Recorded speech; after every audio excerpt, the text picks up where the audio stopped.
Yeah. Truckers They're just going to go back to killing people if you don't let them get laid. They're just going to murder. I mean, there's a aspect, and that's the human trafficking movie we need is the trucker ones. What's that? Are we recording? Yeah.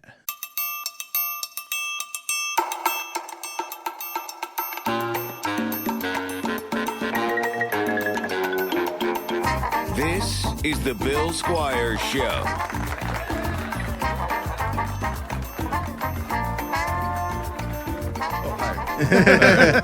Hey, welcome to the Bill Squire Show. I just thought it'd be a good way to start. It's like, hey, I was just going to read you my credit card numbers. Welcome to the Bill Squire Show. We got a very special guest with us. First, let's say hi to Pants. I am not a fucking cop. And then Kyle Kinane's sitting in. He's our Tommy this week. I'm Tommy. Yeah. I don't know what that means, but I'll be Tommy. Tommy's the girl Tommy's with the big tits, and now I'm the only one with the big tits on the show. All right. Well, I'll look at yours then. All right. They're pretty good. Tommy's off in Iceland, hanging out with friends and doing content. So. Yeah, she's going to have sex on a volcano with Santa Claus, I believe. Yeah, Is that what happens there? She's pegging Cornelius from the North Pole.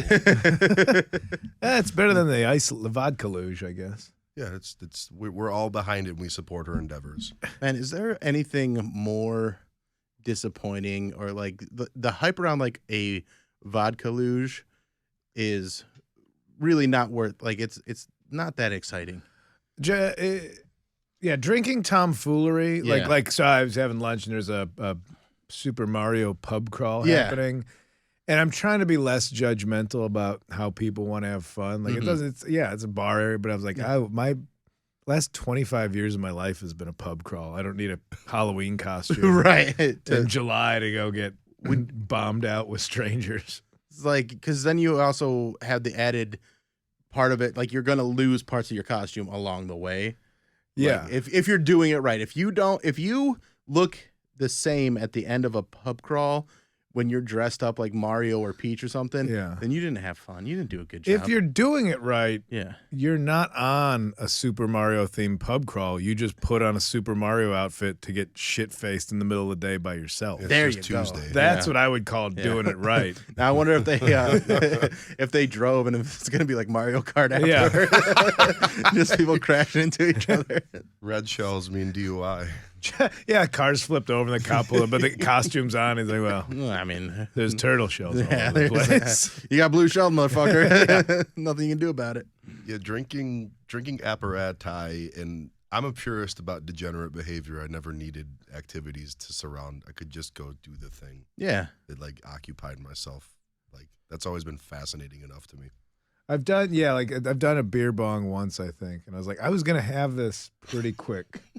Anyway, now I just don't feel good. Yeah, right. Now I'm burping even more immediately. And now, like, I keep seeing, like, there's, like, they've marketed it, and they've turned, like, there's a thing that you can put on a can to make it easier to shotgun beers. It's like a little spout that you pop in there.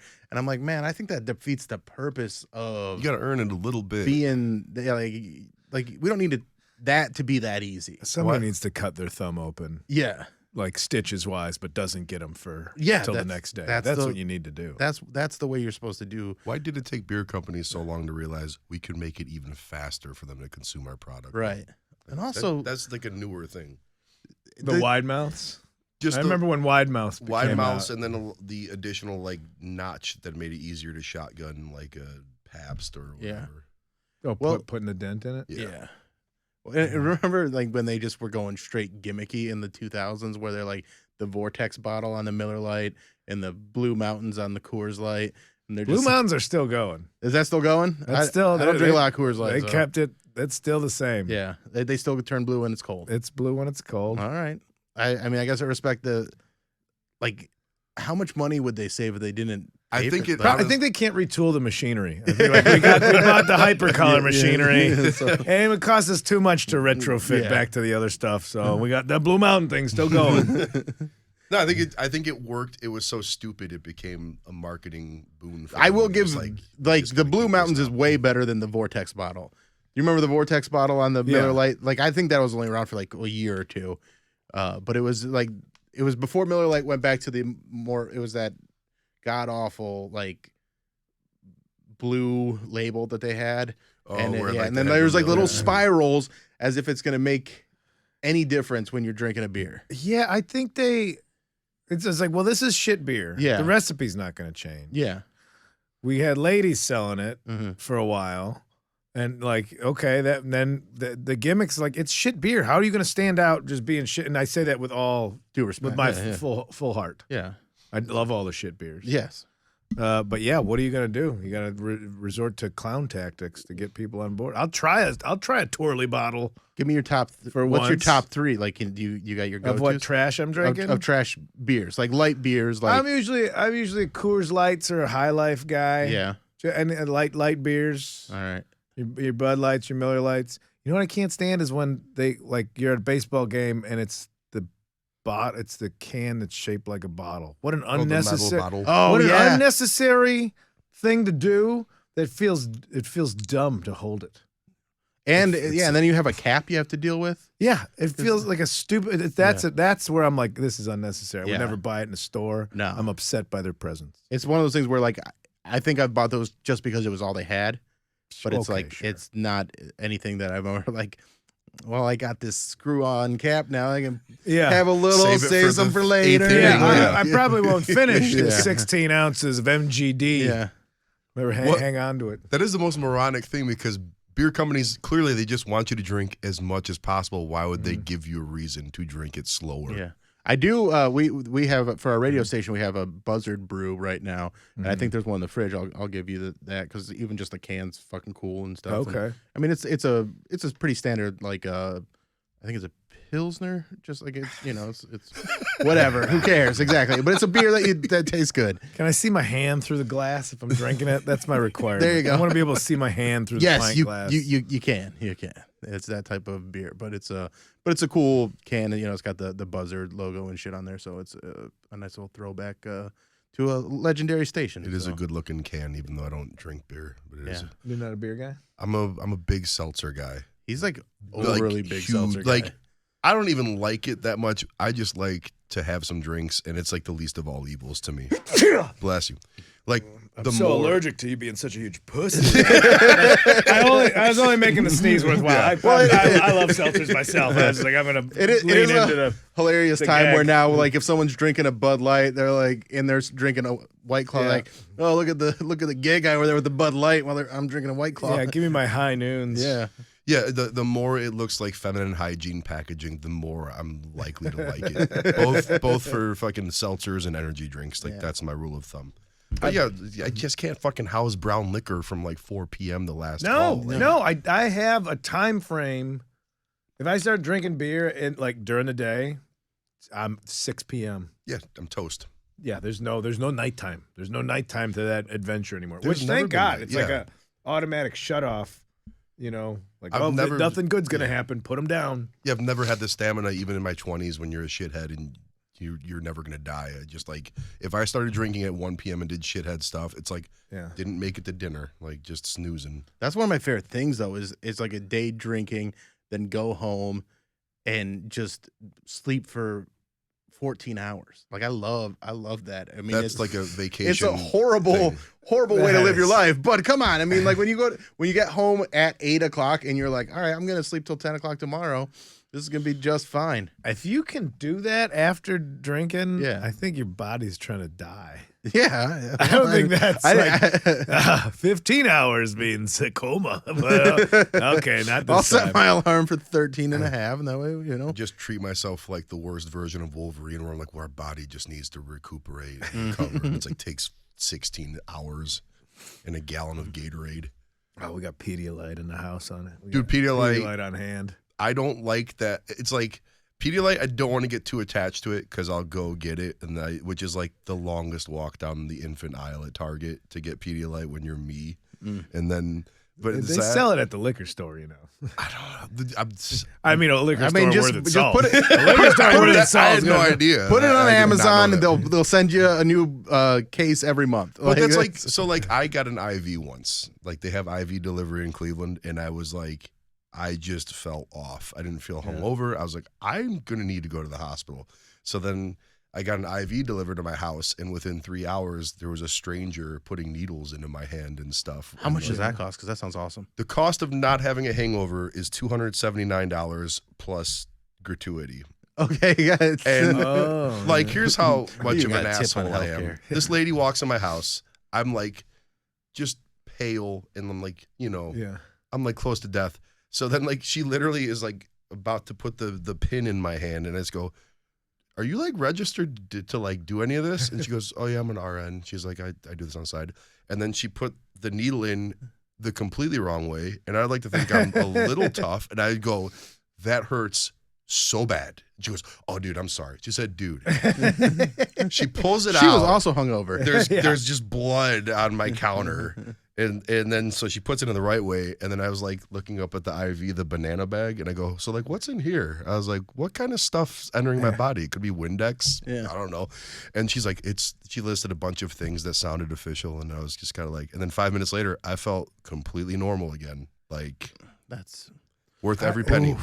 I don't know if I can, but that sounds wonderful. I mean, that's what I don't. But again, I don't want to every week have that become the crutch. Yeah. Like, I don't want to get that deep into being a scumbag. I want to be Madonna, be 12 shots. I'm also not that wealthy to be able to afford that. That's what like. This is the first time I've actually wanted to get that wealthy. Like we were talking about earlier, like going on Zillow and looking at houses and like the middle-aged man porn. Now we're like, I don't care about tits. I want to look at well-crafted lawn. Yeah. And that's actually something where it was like, I could just go out there, drink, be a degenerate, get magic juice pumped into my veins, and be better. Yeah, sign me up. I mean, like, Vegas, they have them in every hotel. Yeah. They have that. They have the oxygen. When I did Drunk History, you have to have a nurse on any kind of movie set or TV set, and they like after I got loaded. They did the oxygen. They didn't do an IV, but the oxygen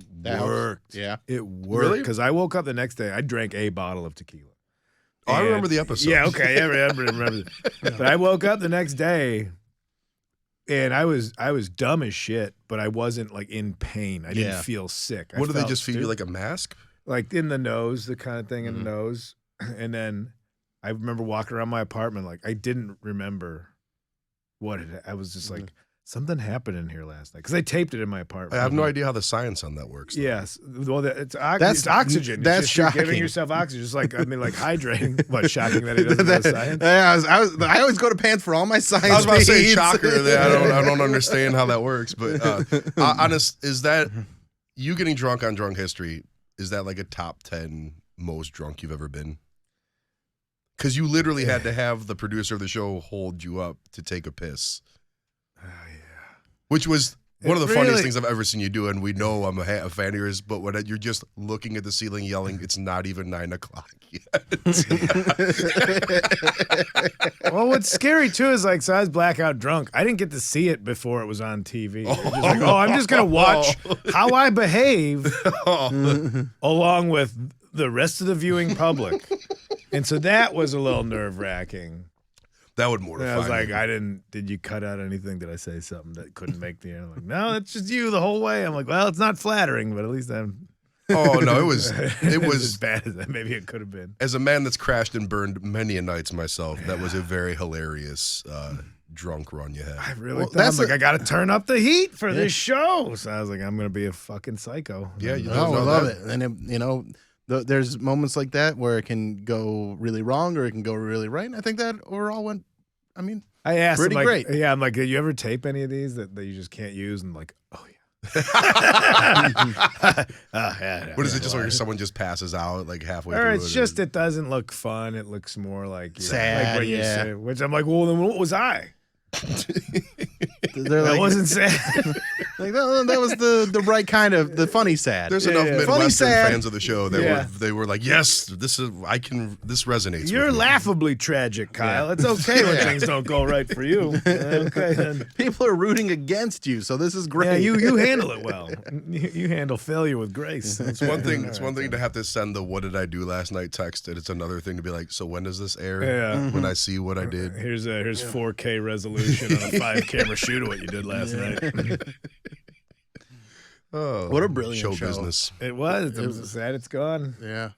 There's such a silly, like, fun premise, and just so fun to just like. It's one of the first like internet shows that I was excited for. I'm like watching. Yeah, and that's like how it started. It was internet clips. Funnier Guy. Picked it up. Yeah, Funnier Guy, and then it got picked up, and really a moment in time.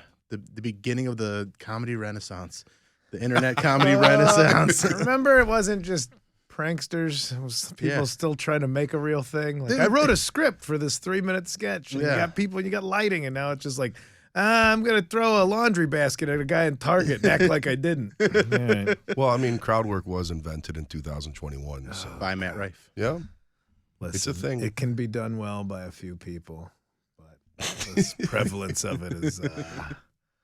Well, your bit about it, about crowd work, like was it early last year or something? You did a really funny bit about it and posted it on I've TikTok taken a and few stuff. shots, yeah. But it's don't very worry, I'm not going funny. to ask what anyone does for a living in the front row. I don't want to know. I can't even look at. I can't make eye contact with people in the front. I mean, I either look. If looking at people in front, it's because I just looked at the stage lights, so I can blind myself. Yeah.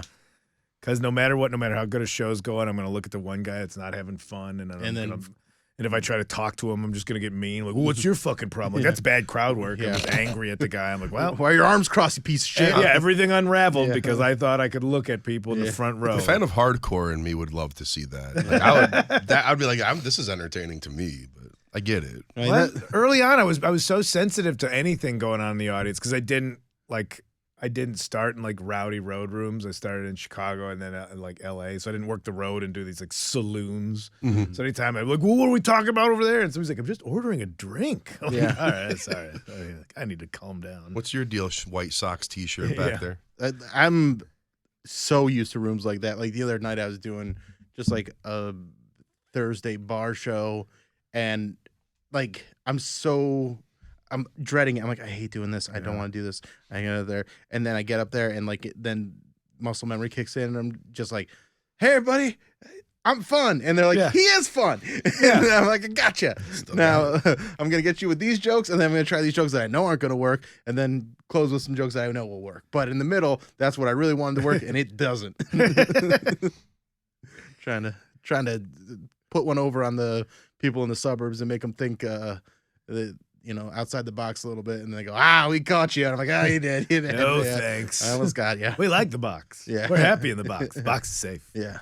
Box is great. Box it is is free bizarre. from The only time I was at the opinion. funniest stop was when you played it. Yeah. Which, speaking of like suburban out there comedy clubs. Yeah. But that's at least still a club. I'm talking about like this is a room. Just bars? This is like a bar with the majority of the room is the big U-shaped bar with people with their backs to you, and then like booths on the side. Like it's not set up for comedy at all.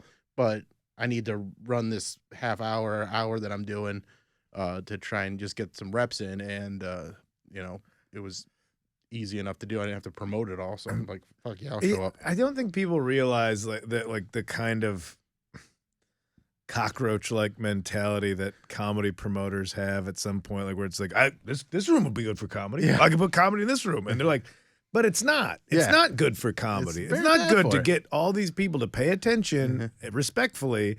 You just saw a PA system or a corner of an empty bar, and the best part of this one, it's not all good for comedy. This is a bar that was set up. The dartboards were lit up perfectly. Yeah, like they had lights around them that were like, so if you're playing darts, everything looks perfect. I had one single light that was just changing colors on my face the whole time. And I'm just like, I shouldn't be doing gigs like this, but I just need to run the time. And it's like, all right, I'll build up my calluses. But like everybody's done the gig where you walk in and it's a sports bar and it's a game that everybody's there to watch the game and it's on every TV and it feels like you're getting drunk in a Best Buy. That's how many TVs are. They're like, all right, everybody, we're going to start the comedy. And all the TVs turn off. And we're like, what the God damn it. All right, give a round of applause for your host. Like, this was a bad idea from top to bottom. Or restaurants where people don't know there's a comedy show. Oh, yeah. I love setting people. Comedy's about to happen to you, whether you like it or not. Yeah. Like, please be quiet when you're having dinner with your family. Right. And then but I want to challenge your belief systems. in those situations, I do like the comic that will like go after those people. They're like, we're just having dinner, like you're trying to ignore this, and then there's like comics like, what the fuck? You just want to come to this is my show, like, and like having that meltdown, the like delusion. Oh yeah, it is a great social enjoy experiment. watching that. Yeah, it is. I'm done. I don't want to do any more social experiments. I want to do comedy shows. Pulling up to places like, oh, this is a jet ski bar. This is a bar on the lake where everybody just jet skis because you can't get a DUI in that jet ski. I mean, you can, but it's tough to catch you. I remember my first casino gig.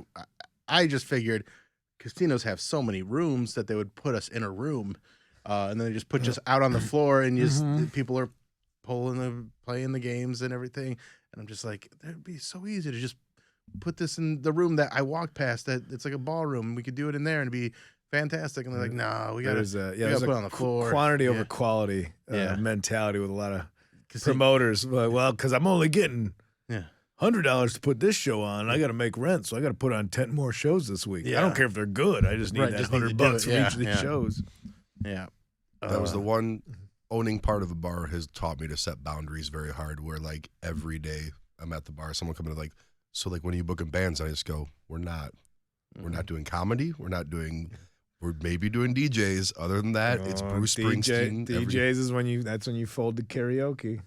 Well, karaoke's when you fold to stand up. I'm just telling you how the dominoes are gonna fall. It sounds weird because I'm such a comedy fan and I'm such an ex-band guy. But if I walk into a bar and live entertainment happens in my face and I wasn't ready for it, I turn around and walk out. It's like a very selfish preference thing. But I was like, when we opened Old 86, I was like, we're not doing touch tunes.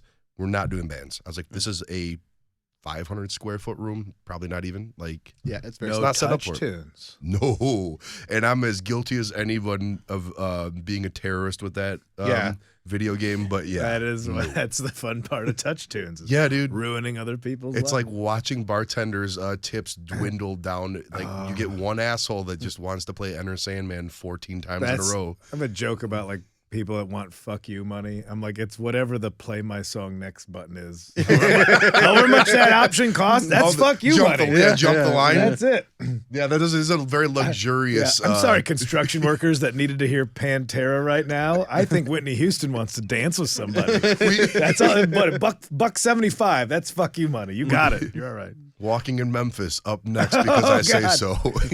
Me and a mutual of Bill and mine, we spent the back half of COVID at High and Dry Bill Books there sometimes. And we would play Walking in Memphis on touch tunes so much it entered the algorithm of the touch tunes, so when nothing was playing, it would just come out. You would hear Walking in Memphis, put on my blue suede shoes. You poisoned the well. And then like one of the bartenders DM'd me one night in all caps, and she just goes, it just was a DM I read, "Is this you?" ? And I was like, what did I do? I'm laying in bed. She just goes, all caps, "Walking in Memphis." And I was like, I'm not even, I go, "Can you do that from your home?" I go, and so I text Nick, I go, "Can you?" And he goes, "Yes, but that's not me." He goes, "We've entered the fucking, we're in the matrix." You're in the you troned yourself.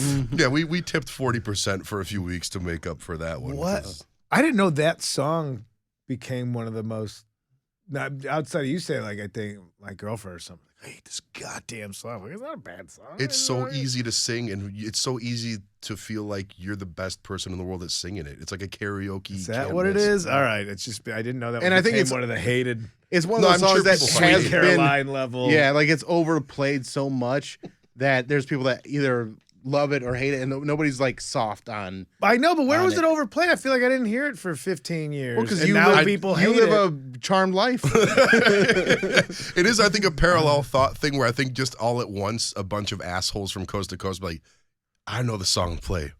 Walking in Memphis. They like, wagon wheeled it. Yeah, not like Insane Clown Posse, not like Bloodhound Gang. Walking in Memphis. Because it's a sleeper. Like no one's gonna get viscerally mad the first few times it happens, but then like it gets in there. So like the bartender that just has to keep hearing the song, be like, "What the fuck?" And that can happen with any song. Well, any I song think with that's like the repetition. hazard pay part of being a bartender. Is like, oh well, there's gonna be repeats. Yeah, there's gonna be that. Well, also There's literally a remote control. Like they can just skip the song. You can veto it. Yeah. I've been in more than one green room where it was like live music venue also, and the sign on the stage door going out of the stage is like absolutely no wagon wheel. We will shut the PA off. Like that's a hard stance on that. No, there's definitely the trigger songs where it's just they're too browbeaten. They can't hear the frequency. And I'm always hearing it late to the game anyway. I'm like, guess what? The song is pretty good. But shut the fuck up. Don't mention it. All right. There's also something with like when I take pride in being able to get a bar going too. Like as much as you can go in there and be a Touch Tunes terrorist, putting stuff on and like and like kind of being DJ for a half an hour is fun. If you can get people nodding their head and like it's not like standing up and dancing, but you can tell people are enjoying it. I love doing that. How much would you enjoy?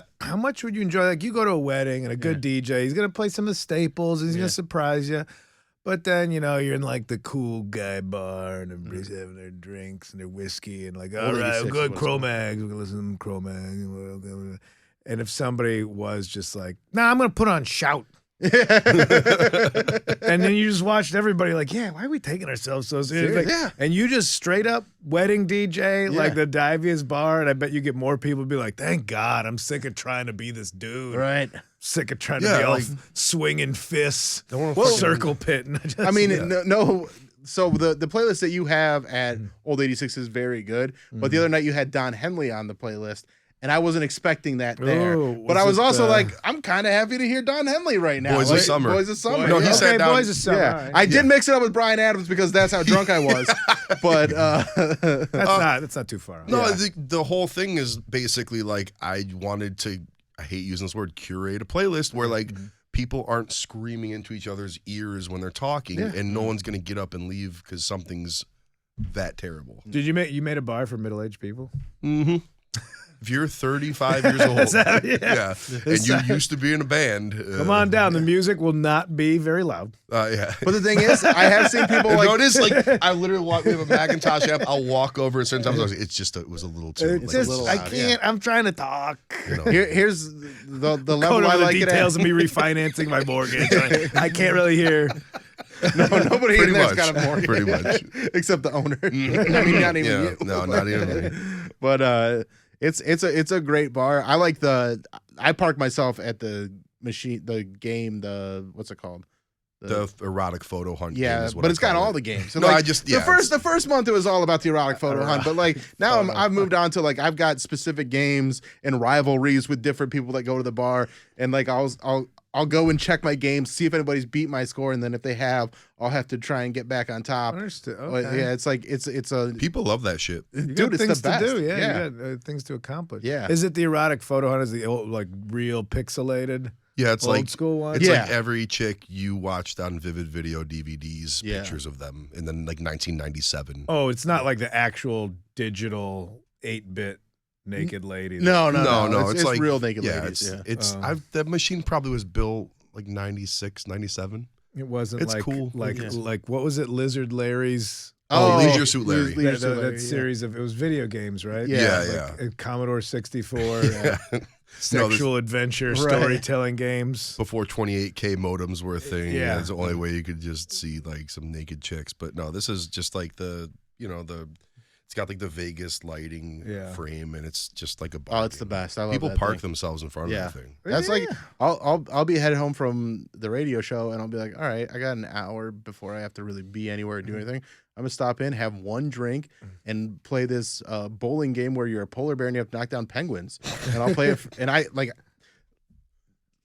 done a lot in my life, but the thing that I'm most proud of in the past year is I got a 296. I was 4 pins away from getting a perfect game on that. All right. And I was just like, everybody, check this out. And they're like, oh, good for you. Like, they definitely treated me like I was special, but like, I was proud of it. And I'm going to get that 300. I'm going to get that 300. Bill needs this. Don't make fun of him. Yeah. Just let him have it. Like, I'll watch. Those seats are never empty at the bar. I'm not saying the bar is always packed, but the seats in front of that game are always occupied. But I also try to be respectful and like treat it like a treadmill.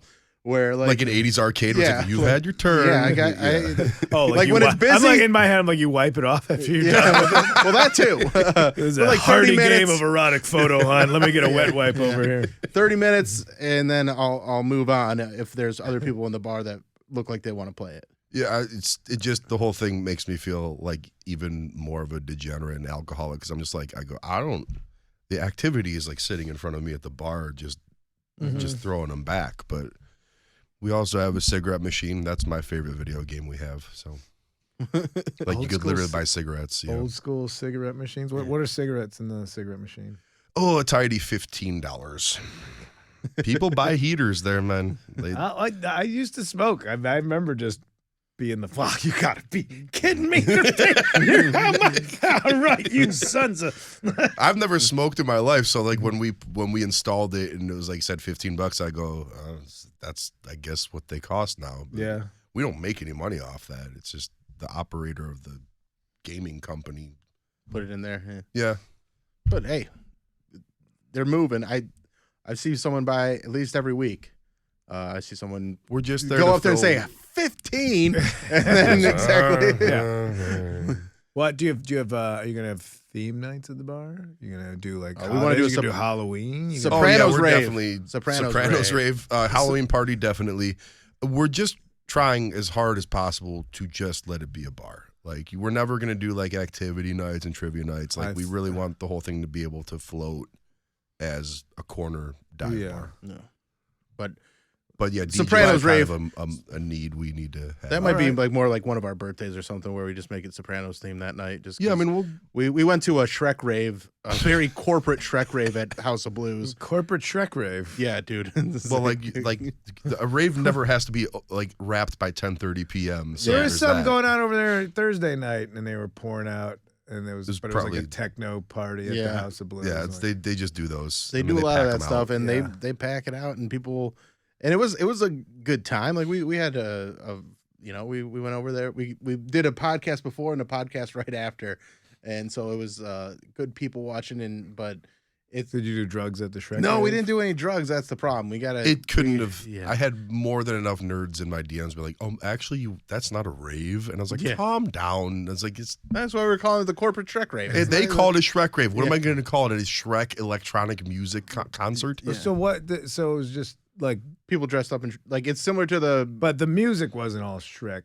No. It was like a DJ playing like the dubstep, like techno-fied, whatever. And then every once in a while they'll put a Shrek thing in there, and they all had like weird, trippy Shrek videos dancing behind them and stuff like that. It was honestly like genius because like I just thought there'd be a guy in like a high-quality felt Shrek costume on stage. Yeah. And literally a dude that looked like just a Wook from any festival would come on stage with like a broomstick and then a rubber Shrek mask on the head of the mop. And would wave it around, and everyone would lose their fucking minds. That's all you need. I go, they spent $300 to put this show on. It's a simple group. It's a simple group. Yeah, they're there to enjoy it.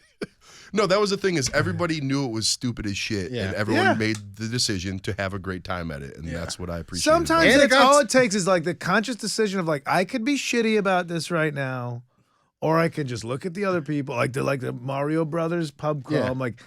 I had this thought. I'm like, I only like drunk people when they're my friends. I don't like drunk people anymore. And I'm like, well, then that's my fault for sitting and having lunch in a bar. I should be happy for these 25-year-olds that are just and that's also liquored to the gills, wearing mushroom hats and stuff. I'm like, yeah, go live your life. Gen Z's got a level of not giving a fuck that hasn't been seen before. Yeah, the world's kind of shit. So it's like, what are you gonna worry about? Right. So they're just like. Okay, well, it's 1 o'clock on a Saturday. I'm gonna dress up like one of my favorite video game characters and get wasted with my friends. Like, what's wrong with that? Like, as much as we fucking make fun of them, but like all the people that love at that Shrek rave that were all in costume, they were all probably 25 and under. Oh, they were having a blast. That was a very young crowd. Like, and I don't think that would have been I feel like when I was 25, it was very hard to get anybody to bite on a theme. No, I mean, I was like a trend was one thing. The punk scene was a pretty hard theme. You had to but that was like you had to put that costume on every day. But that was a trend, and it was. I mean, that was looking like, back, that it's was definitely Warped that. Tour. And, Yeah. I mean, Couldn't we're a go. little older, but like, yeah, Warped Tour and going to punk shows, that was the theme. That was like, you were too busy pretending you were cool. Yeah. You know? Yeah, Very exactly. much so. Irony wasn't really like a thing.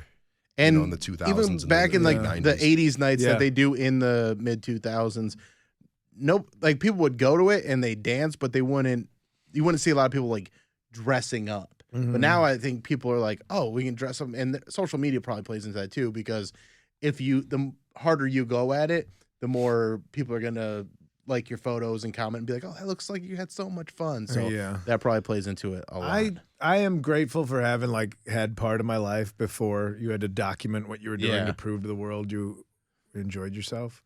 But there was like, you're talking about irony, like there was a hair metal cover band in the mid to late 90s. So really only 9 years, 10 years off of the actual scene. You could tell they were musicians from that era that were like, well, we still play this music, and maybe Was this in LA? No, this was in Chicago. Oh, okay.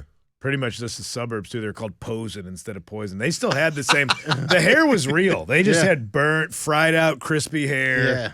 Yeah. The outfits were just shit they had hung on to. So this is like a genuine, they just genuinely wanted to play hair metal. Yeah, they and- played covers. And me and my friend, like I was 9 or 10 or 11, but that's what I grew up on, truly, was that era of music when I was like in junior high.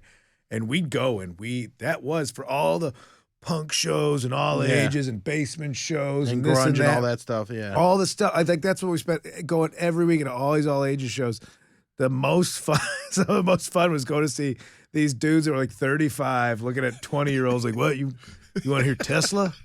Yeah, we know. Yeah, we know Tesla. Yeah, we'll play you some Tesla. And they're like, all right, I think they think we're cool. We're like, no, we don't think that. We're just having a real good time. Yeah. Don't go there. Don't get carried away. Just, Like, don't hit on the girls, guys. just play Kickstart My Heart. Just You're just creeping go. out the chicks. Don't talk to the ladies. Just do the songs. But we do like the songs a lot. But those guys that paved the way, because now that is a legit way where cover bands that are doing stuff like that. There's a band called 1984 that's this cover band that books giant shows and like has huge following. Oh yeah, and that like that's I'm friends with one of the guys in the band, and like he makes a great living getting The cover and he's, band he's market playing industry. someone else's songs, but he's up there being a rock star every night. I know some of them are like like that. They're trying to do their own music, but their money gig is to be in these tribute bands. And that's like I would go see them.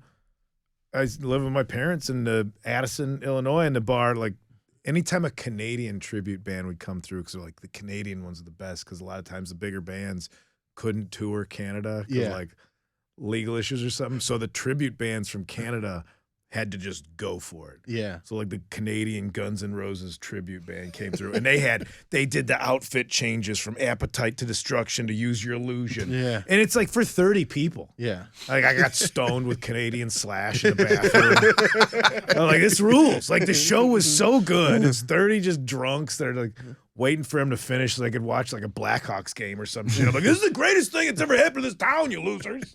It's Canadian Slash is here. Show some respect. Well, and all those bands are becoming cover bands themselves now, because it's just a franchise where, foreigners come in to blossom on Monday, and there's, I think, maybe one member that's been in the band over 10 years. Like, That's funny enough. I got here Thursday. I was walking through the little stretch, and the fella from Bare Naked Ladies said hi to me. Oh, dude, I saw him last night. Yeah. God damn it. I He's want to like, meet hey, him. man, it's Ed from Bare Naked Ladies. I'm coming to see your show. I'm like, okay, that's cool, man. Fuck. Like, what's Bill's going a on? huge Bare Naked Ladies I'm fan. a huge, really? yeah, I went and saw him last night. I invited him to Old 86 on Instagram. I didn't know Kyle had the fucking... He had the inside track. Yeah. I guess I met him. I know I'd met some of the guys from the band years ago in Toronto. Yeah. And then he was just eating at the barbecue place. Like, Dude, we got a night off. We're coming to see him. I'm like, oh, that's cool. That's really cool. Yeah. I saw them last night, and they put on a fucking fantastic show. And so their openers were Del Amitri, who I didn't know was a Roll with me. Yeah, Now we're in the wheelhouse. Yeah, and they were great, but like it's so funny. Like I didn't realize they've been a band for 40 years. Like they've been around for a long time. Delamitri? Yeah, That's not a guy? it's not a guy. It's like Latin. Yeah. Yeah, I know. my buddy Dell. Yeah, I thought it was It's that. pictured like a Greek fella. Yeah, and then but they're Scottish, and They were good. Scottish. Yeah. I know their song. They're I'm way full- off about all the other details. They're full of surprises. And then Five for Fighting, and it was basically a liberal country concert where they did a song for the troops, but it was like the liberal side of for the you troops. shouldn't have to do this. Yeah, exactly. And they have a song. College should just be free, so you're not resorted to He's this. got a song where they filmed it in Ukraine after the first bombings, and it's called "Can One Man Save the World?" And it's like kind of a tribute to what's that guy's the Ukrainian president Zelensky. Yeah, Zelensky, and like not just him, but like to the Ukrainian people and war in general. But I thought he was saying, "Can woman save the world?" And I was like, "Man, that's pandering real hard. Like that's a real." I'm like, I don't know if This one's on you, chicks. Yeah. Maybe he's like, men have been in charge long enough. Maybe a woman should be in charge after all.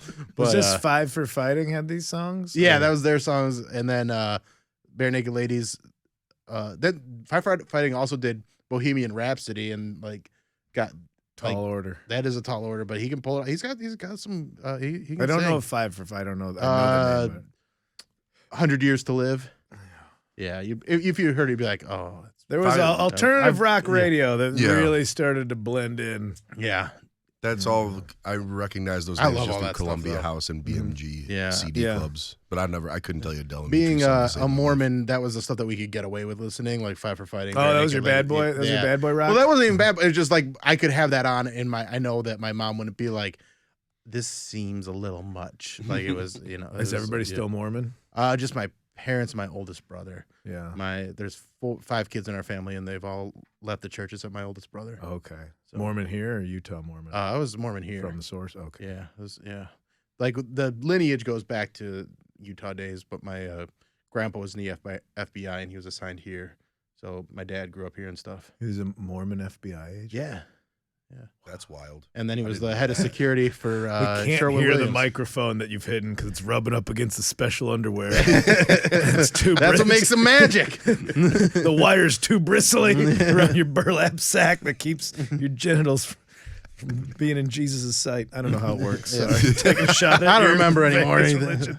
Yeah. Well, it's like I go to Utah. My girlfriend's got family there, and Yeah. I love the Mormon liquor stores. I've never been to one. Because they're all city run. Because Yeah. we're talking about alcohol, like how to market Yeah. stuff, and they take away any marketing. So you go in, they can't refrigerate it, and it's just like a sign that says whiskey and whiskey's underneath it, Yeah. vodka and vodka. I'm like, this is great. Yeah. It's not all like chips and naked Yeah. lady billboards and stuff. Right. Like I can find exactly what I want. Yeah. That is a pure experience. It really, it's like you're actually making it easier for me to find what I want. But they won't sell, they can't sell anything else in the liquor store. They can't sell ice. They can't sell anything to help you consume. Okay. It's Because just like my girlfriend's getting wine. She's like, do you have wine openers? And the lady's like, I can't sell you wine openers to help you because that would help you open the wine. She's like, yeah, but this bottle's a screw top. And the lady's like, I know.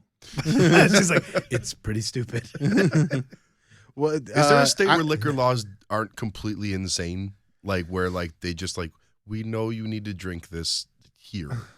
I don't know. Indiana, I would say, is pretty wild because you can go to Target and get all the liquor you want, and they don't have like There's no separation there. there's no You just- separation. Yeah, You that's don't have to go to a Illinois. liquor store. Illinois is the same way. Yeah, I don't. Yeah. I think there might have been an hour at night where they won't sell it past Yeah. like, midnight or something. But Ohio's got some like nothing's worse when you're up on a Sunday morning and you're like going tailgating or doing something stupid, and they're like, "Oh, we can't sell liquor till after 10 o'clock." Yeah. And you're like, "What the fuck? That's so stupid." I was laughing like all the weed, like New York has legal weed now, and it's funny because they just can't keep up. Yeah. They don't know what's legal and what's not as far as the shops. And I went like, there's one shop, and then there's just a guy with a van that says like, I sell weed too, and he's just got his van in front of the weed shop, like usurping their customers. That's amazing. Like, I just got a van full of weed. Are you, and a real big dude standing next to it? So don't try any crazy shit. Are you much of a weed guy or? No, I'm cool with it, but I'm not. Yeah, I've gotten more into it in the past couple months. Just going to worked in Michigan, buying it recreationally. Because one thing that I always hated about weed was dealing with the people that were selling it. Yeah. I don't like. It's very much the people that want to come in and smoke some of your weed with you, and I'm like, I don't want to do any of that. I don't like that. I don't like the social aspects. I don't like the culture of weed, or like I just want to get a little bit high.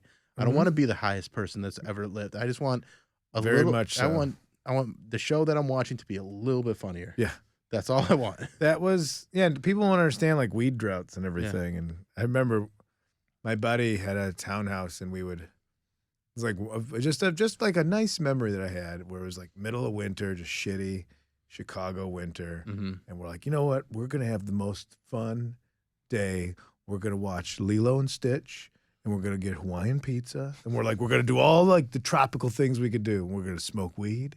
And then we're going to like drink fun drinks. And he was growing in the basement of his townhouse, ballsy move.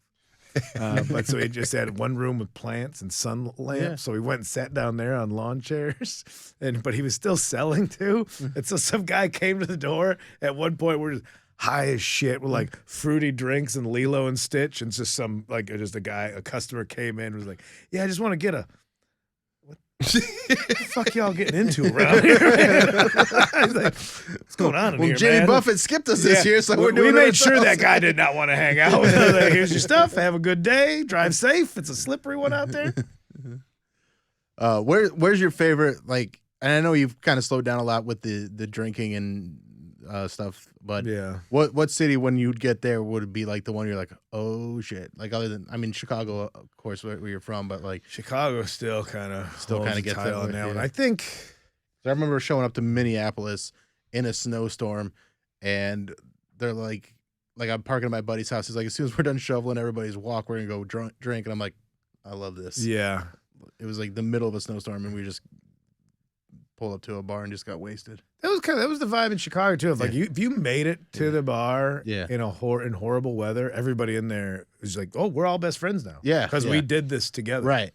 And that was it was like also like the thing of like, I love we got work to do first. We got to shovel all these walks. Yeah. So that these old people can, get to the pharmacy. Karmically, we will ensure some goodwill. Exactly. Like, and that's really what it was. It wasn't anything other than just like, we need something to justify the bad things we're gonna do. I believe in that kind of spiritual economy, though. Yeah. I might say some shitty things tonight. Let me do the nice thing now. Let me try and balance. Let me throw some balance in the universe. I'm all right with that. Yeah. I feel like Midwest towns. Midwest, and it's. I don't know. It's like, because in the summer it's celebratory. Like, it's finally nice out. We gotta get drunk. I mean, anywhere in Wisconsin's always fun. Oh man, I've had some good times in Wisconsin. It's all the opposite. Madison is one of those towns. Madison, I like Milwaukee because it feels like the retirement community for Chicago drunks. Like, where you're like, I want to keep hanging out in bars, but everybody's still 25 here. Yeah, and I need to be around people my own age. So you go. Like, Milwaukee's the Del Webb Sun City of alcoholism. Indianapolis is a good one too. I've had some good times there. Yeah, I really haven't put the screws to Indianapolis. I mean, New Orleans is like obvious, but it's also, if you go with I go with Sean Patton, who's from there, and so he knows little sneaky spots like during the day, and so you're not doing the maniac at night stuff. Ooh, that sounds like a good sliding around. That would be a good time hanging out with Sean Patton in New Orleans. I've never been to New Orleans. Him in New Orleans doing his New Orleans accent is one of the most preposterous things you could who are you gonna get on? Like, I'm like, you're not even making up words. Like, you don't even know what this accent is anymore. Like, how are you gonna tell me? I don't know what I'm But I don't know. Everywhere, it's hard to pick because, I mean, it really is like the company of who you're with. Yeah. And like, shit, man. I had some most fun that sounds pretentious because it's international. Yeah. But like Seoul, South Korea. Because I went and did comedy out there. And the two guys that like ran, they had so many people that went there to teach English. Yeah. That they have like, like you've got Chinatown in the city here. They have Americatown. That's how many people are out there speaking English. Yeah. I have a cousin that went and did that. Okay, yeah. And so to drink, because the Koreans will drink, like, it's one of those, we're off work and I will be blackout drunk in a half hour. Yeah. And I would go with my buddy Jeff, who is 6'7", I think. And he would just, like benign Godzilla, would just pick up little Koreans and move them out of the way if we were trying to get through a crowd. Would just gently. Yeah. And they were just like, oh! They loved it. I mean, by today's standards, it's probably pretty rude or something. Yeah, but it sounds But they're always like, amazing. "Oh!" Yeah. I'm like, "Look at him!" And he's like, "I'm going to move you over here because I got to get to that bar." And that was When was that? When did you go to that the Soul? was 10 years ago or so. That's cool. I'd been out there a few times, but that was like because it didn't feel dangerous. It didn't feel like you were ever going to wander into a dangerous spot of the city, but mix that with knowing nothing, not reading signs or anything. So I would take a business card from the hotel. Yeah. So if I got drunk, I can go in a cab and say here, and then just wander That is into a wherever. fucking pro move. Yeah. That is such a that is. Oh, I mean, that was before like phones were working, Yeah. especially overseas. So just get a business card from the hotel, Yeah. so you could have your. cab If is, lost, please return What to. what were I mean? No, it's 10 years, but I feel like Korea is close to the same price, or is it more expensive? I wasn't paying attention to Yeah. that. I kind of had it out of my head. I mean, the shows, the first year I went there, the shows were on, like in the red light district, Yeah. and it was on. They called it Hooker Hill. You go up, you go left, it's ladies. You go right, it's fellas. Yeah. And it was And then you just go like straight, it's lady boys. well, that was the fellas. more or less. Yeah. But that was kind of like also the part of like this very repressed culture Mm-hmm. down the hill. Like it was like, oh, it's so clean. Everybody's playing. I'm like, oh, you even got like glass doors on the Yeah. subway Yeah. instead of just open with the train. I'm like, it's so nice. It keeps it clean. I'm like, oh, that's to stop people from jumping in front of the train. I'm like, Oof. oh, okay, all right. Yeah. And it's quiet. It's all quiet time. They'll shush you on the subway. But then you get up there. I'm Yeah. like, oh, this is the And they that's where they Hooker cut Hill. loose. And there's just some woman smoking on a doorstep. Like, look at you. You look like Willie Nelson. I'm like, I look nothing like Willie Nelson. I'm just a white guy with facial hair. But then it was like, oh, that's just all raucous and everybody's drunk and everybody was having a good time. And like, I mean, I wasn't participating in any of that activity, but the ladies were just like, they were laughing with everybody. It was like all just good vibes. Like, that was a fun place to go drink. That makes me want to travel. I don't. Traveling's great. Traveling is great, but it's got to be, there's good traveling and there's bad traveling, obviously. And like I got really turned off to traveling when my kids were younger. Yeah. Because traveling with your kids, like, it's fun, but it's so fucking stressful. Yeah, it's work. With another event, like another adult, or like just like without having to take care of somebody, traveling is the best. Yeah. But when it's you have to plan activities. I don't like activities I like activities. I don't like having an itinerary, but or I an don't agenda. I don't want to do all, like, I don't want to go to 5 museums on a trip. I want to go to maybe one, and then like maybe go on a bike ride or see the countryside. But I don't want it be my entire trip. What have you done with your kids that you've been surprised that it was fun for you too? Let's see. That's a good question. Not one thing. No. You ever done like a Disney World or something? We've done like we never did Disney World, and we were too poor for that. As a childless person, I did go to Disneyland a few years back. As an adult, and it not only was the park a great time, but there's that moment at about 5 p.m. where the parents of small children have been there all day, and they're done. Yeah, the kids have just been in the sun, and they're sugar crashing, and watching that breakdown was just as good as one of the rides. I'll tell you what, as grimy as they are, indoor water parks with the kids, especially in the fucking winter, when you can't, like, there's nothing they need more than to just feel like they can just run around like maniacs. Indoor water parks, like, everybody gets sick. You're gonna get sick. You just know going in, okay, we are going into this cesspool. It feels like microdosing a cruise. Yeah, it really is. this biodome where we're creating new diseases. My buddy went to one of those with his kids. The same thing, like wintertime. He's like, he wears glasses. Like, wasn't, he's all sweating around. He finally put his glasses on. He's like, everybody out of the pool. It's like it was just Band-Aids and Cheetos floating around. There's He's like, no amount of chlorine that's going to save you. Everybody out. We're going home. But anything like that, when I would get them to do something they were scared to do, like, not forcing them, but like watching a little kid work up their courage because they think they're going to go on this water slide and they're going to die, or they're going to go in the ocean and a shark's going to bite them. And like, those are the things that really made me proud. And I remember my youngest, we'd go during the summer, we'd go to the pool and they'd take swim lessons. And my youngest, he was the first one to pass the swim test, Okay. and it drove his older sister fucking bananas because she's like, how? He's only 6 and he passed the swim test and I'm 8. How is that possible? Like, is that even like level of competition? Yeah. So then she passed it like that, and but like that first time he got to go on the diving board and the slide that she couldn't go on because she hadn't passed the test was like his most triumphant moment I think I've ever like he didn't even want to go on the slide. He was terrified, but he's like, I got to do it because Skylar can't. Yeah.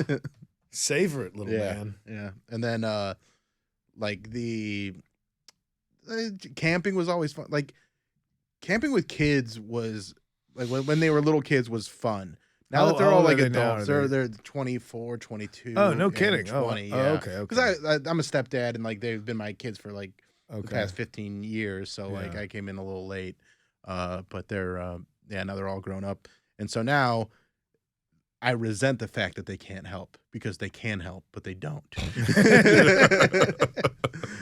So, but they all still like going camping and stuff. I'm also like gotten to the point where I need an actual bed and air conditioning if I'm going to sleep somewhere. Yeah, the tent stuff's kind of tough. Yeah, it gets.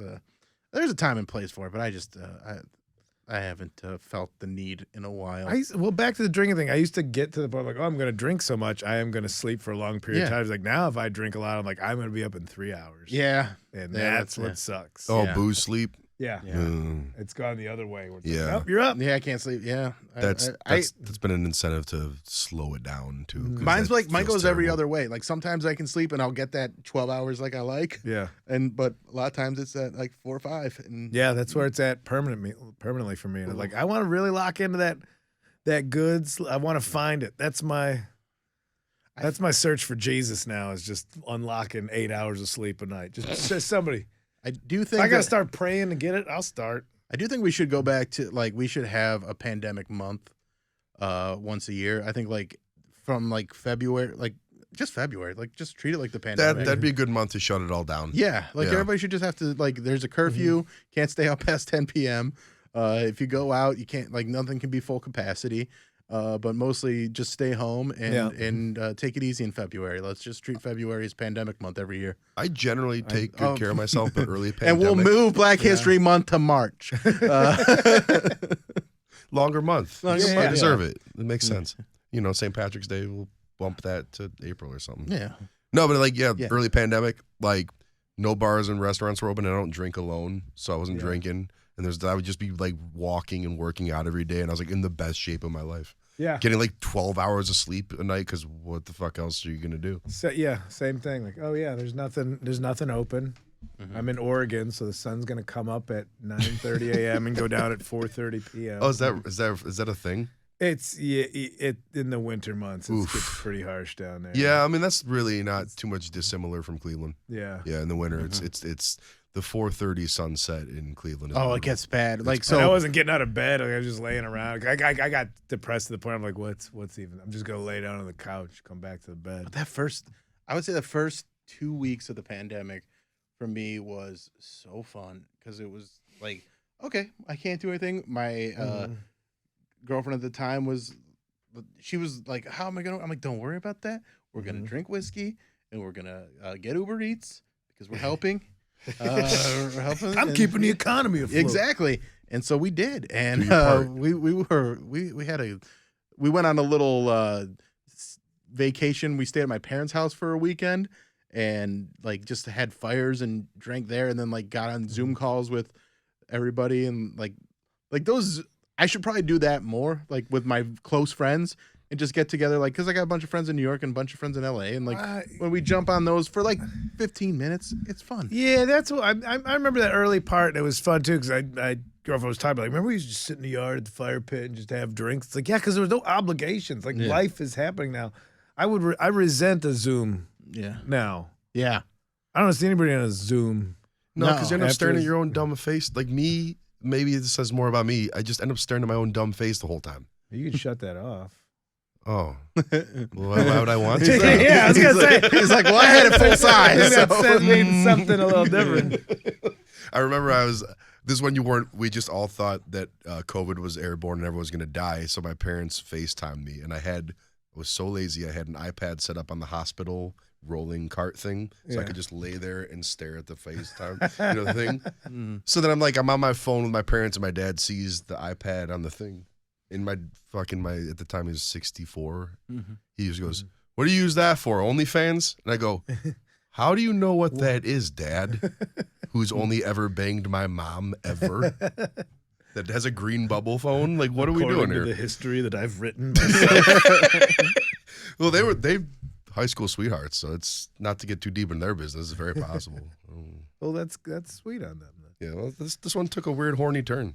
Or this podcast usually does. We still do a family Zoom on Mondays because that's what we got used to, and it has been 3 years, and at least I'd say a good 60% of each one is my mom still figuring out how Zoom works. Well, you guys are spread out across the country. Yeah.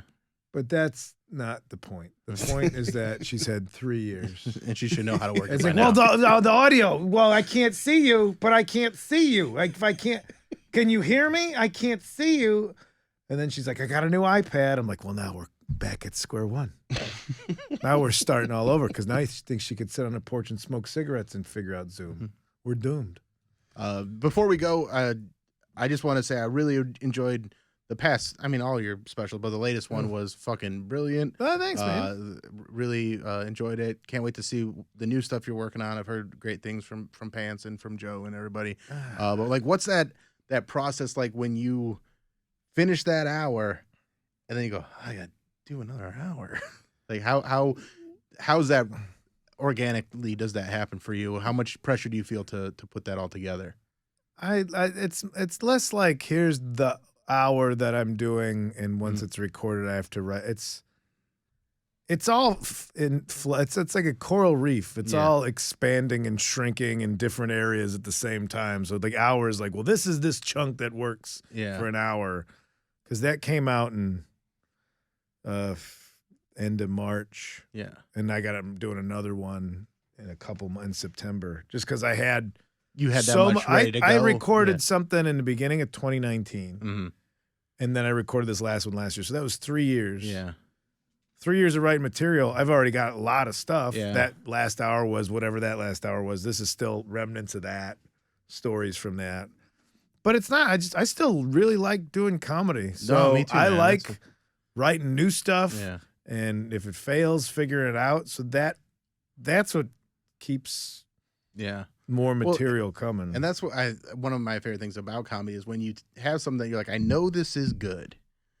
I don't know how to make it good, but I'll figure it out. And like that process of adding and taking away and editing, and when you finally get it to start really humming, then you're like, oh man, this is really, and you're like excited to go on stage and tell these stories and like, this part coming up is like just really, it kind of, you slide it in there and then takes people a little bit to get it. Yeah.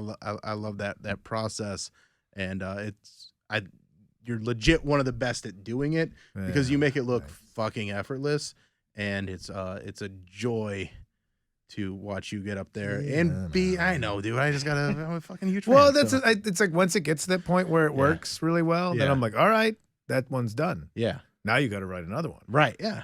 But then that's the fun again. I don't get like the attraction of comedy isn't the adulation. Yeah. It's like it's doing it It's again. a puzzle that's never.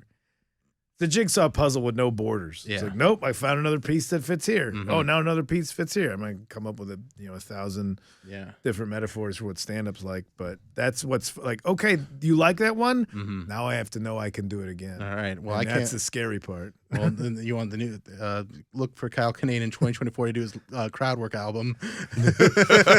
That's why that. No, I mean you're one of the best writers, and just so. Don't ask me what I do for a living. You show me what you do for a living. That's what I want out of stand-up comics. Why don't you show me what you do for a living?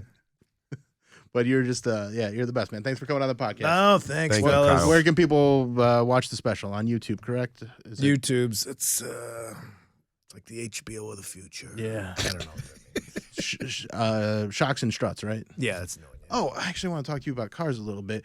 What's like if you could have any car from the past, but I'm not talking about like a fancy car, but you get like a pristine version of a car from like, the 60s, 70s, 80s. What car are you going with? A pristine. I mean, there's obviously like cool like Firebirds and Camaros, but you know what?